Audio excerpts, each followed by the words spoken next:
now I have both tents set up. I didn't fully stake them out. I have no particular reason to do so right now.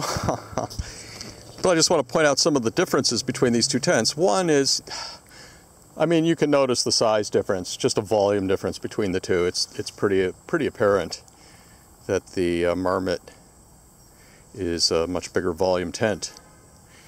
One of the big problems I've had with this, with the Hubba, this is the old Hubba, mind you. It's not the newer, I think they call it the NX now. The NX is the same design, but it has more solid rather than mesh inside the tent body. So it's probably a little more waterproof. I don't know. But one thing you'll notice here is how many guy points do we actually have? Well, there's one, and there's one down here, both on the fly. And I mean, that's okay, but you know, what happens when the wind is coming from certain other directions, like laterally? Here I did a bad thing. Well, no, this is actually on the bottom of the fly. It isn't true. There is a tie point on the bottom of the fly here by the doors, so I'm mistaken. Here you have a tie point right here.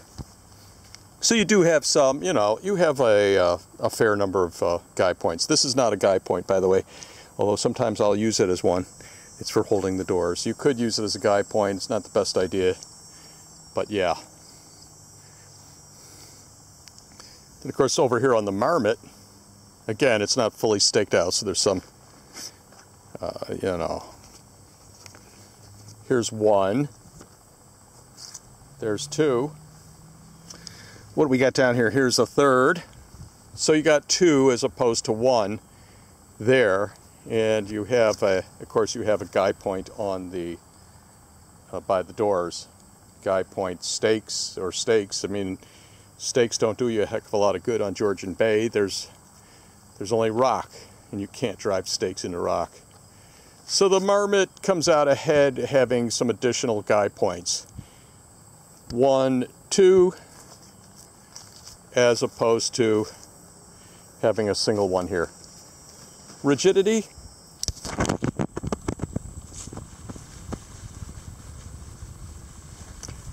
You know, I think maybe the Marmot's a little more flexy.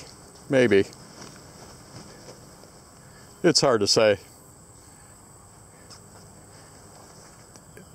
The Marmot does have additional metal hoop as opposed to a single hoop, but I don't think there's a big difference in stability here. So let's go inside and take a look at the volume of this thing. Well, here we go.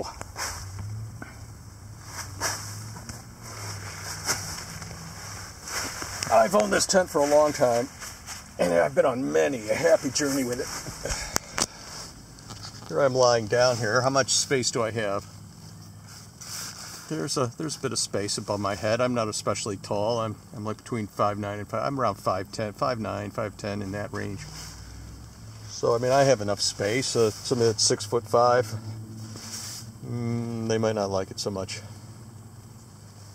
And you got plenty of ventilation. I mean, if it's a nice day and you want to pitch, I like to pitch with the fly because you never know what's coming and you can get a lot of condensation. Well, let's say you pitch with the fly rather than no fly. You know, you got a fair amount of ventilation. You could actually pin back both doors, and you know, it's a well-ventilated tent. Of course, it's mesh all the way down. Here's the pockets too. You got two pockets. There, you know, there's a lot of pocket space. I'm not in love with those particular pockets, but because stuff does tend to come out of them. I mean, they're not.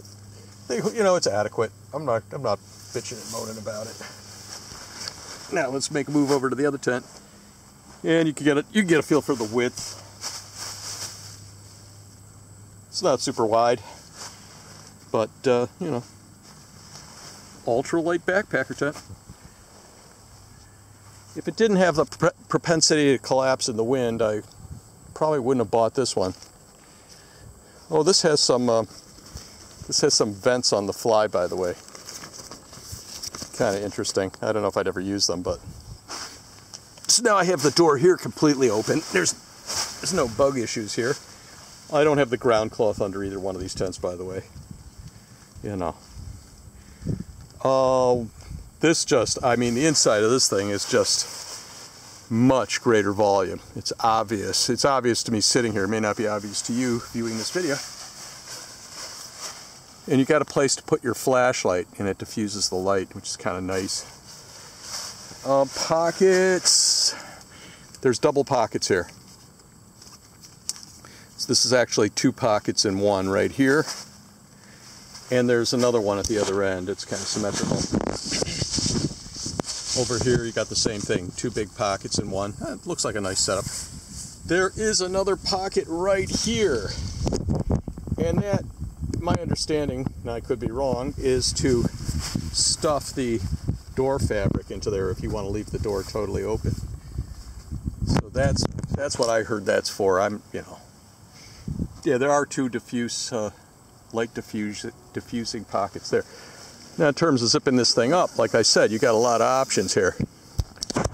You know, you could use it like a conventional door, although I don't see any place to tie it back like you do on the other ones. But, you know, you could use it sort of like a conventional D door if you wanted to, because it does have 4 zippers.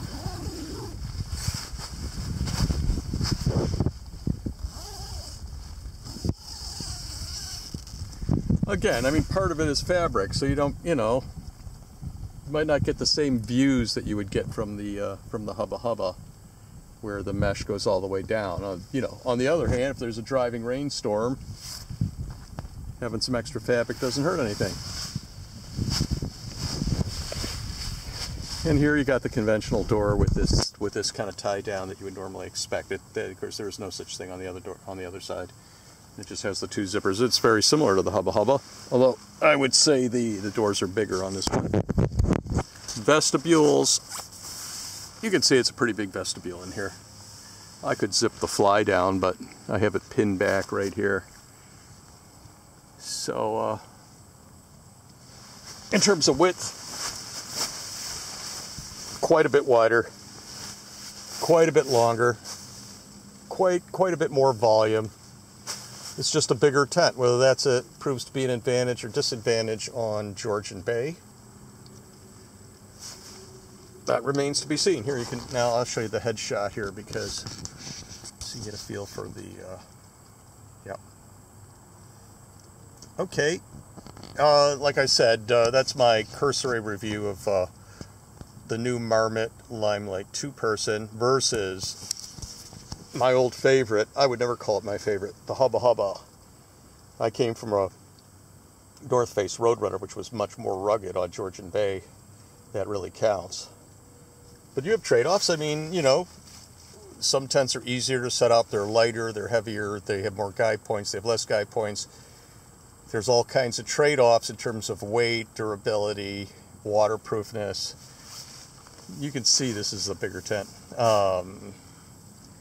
So if you know of the ideal tent, I'd like to hear about it. By the way, Dan Clooney did a great review on the Alps Mountain Extreme. Again, the Alps Mountain Extreme is maybe 1 step up in ruggedness and more fabric than this tent. Again, you're going to pay for that in potentially a lack of ventilation. And there's some really nice features about this tent that maybe the Alps Mountain Extreme doesn't have. The Alps Mountain Extreme is starting to tend towards a 3.5, 4 season tent, and that's not the kind of camping I do. I'm primarily a summer/fall camper, and occasional spring. I'm never camping in the snow. So, okay, thank you for watching, and if you have any questions, let me know. And I'm going to actually use the tent presumably this weekend, so I'll have more information for you then. Bye.